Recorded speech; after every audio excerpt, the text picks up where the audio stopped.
নির্বাচনী দামামা বেজে উঠতে কোমর বেঁধে ময়দানে নেমেছে তৃণমূল কংগ্রেস। সেই লক্ষ্যে বর্ধমান দক্ষিণ বিধানসভা কেন্দ্রের অন্তর্গত 10 নম্বর এবং 11 নম্বর ওয়ার্ডে নির্বাচনী কার্যালয় আনুষ্ঠানিক উদ্বোধন করলেন বর্ধমান পৌরসভার চেয়ারম্যান পরেশ চন্দ্র সরকার। যৌথ কার্যালয় উদ্বোধন এবং উপস্থিত সাধারণ এককভাবে ওয়ার্ড ভিত্তিক কার্যালয় খোলা হলেও এবার বিশেষ কৌশলে দুটি ওয়ার্ডে নির্বাচনী কাজকর্ম পরিচালনার জন্য একসাথে কার্যালয়ের উদ্বোধন করা হয়।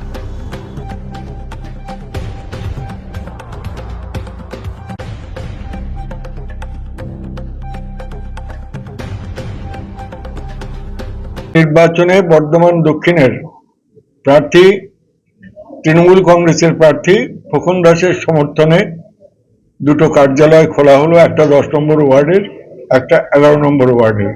নির্বাচনী কার্য এখান থেকে পরিচালিত হবে। 10-এর যিনি কাউন্সিলর চন্দ্র দাস তিনি এখানে আছেন, আমি 11 কাউন্সিলর আমরা আছি। সবাই মিলে সব কর্মী নেতা সকলকে নিয়ে আমরা চাইব 2026-এর বিধানসভা নির্বাচনে পশ্চিমবাংলায় মমতা ব্যানার্জি চতুর্থবারের জন্য আবার মুখ্যমন্ত্রী হিসেবে শপথ নেবেন। এটা আমাদের একটা প্রথম আশা।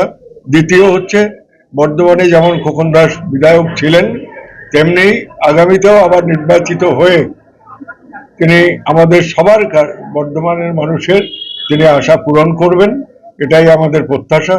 তাই আজকে সমস্ত কর্মীরা মিলে 10 এবং 11 আমরা এখানে এই দুটো কার্যালয় খুলে কাজকর্ম এখান থেকে ভোটার লিস্ট সহ নির্বাচনী সব কাজকর্ম এখান থেকে পরিচালিত হবে এই আশা নিয়ে আমাদের মধ্যে আমাদের আইএনটিটিউসির রাজ্য নেতা মোহাম্মদ সেলিমও আছেন।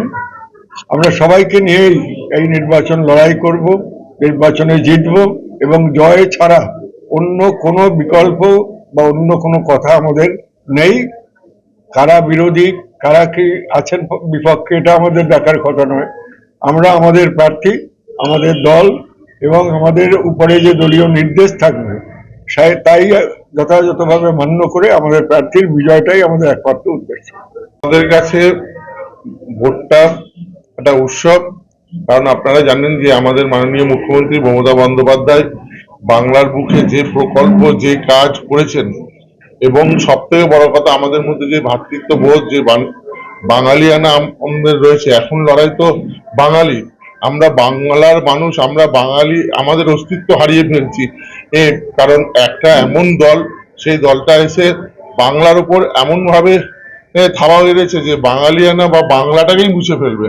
তাই বাংলার প্রত্যেকটা মানুষের কাছে আমার করজোরে আবদার অনুরোধ যে তৃণমূল নয়, বাঙালি বাঁচাতে, বাংলা বাঁচাতে সকলে চতুর্থবারের জন্য মুখ্যমন্ত্রী মমতা বন্দ্যোপাধ্যায়কে আবারও মুখ্যমন্ত্রী করুন এবং 294টা আমাদের যে প্রার্থী প্রত্যেকটাকে আপনারা জয়ী করুন।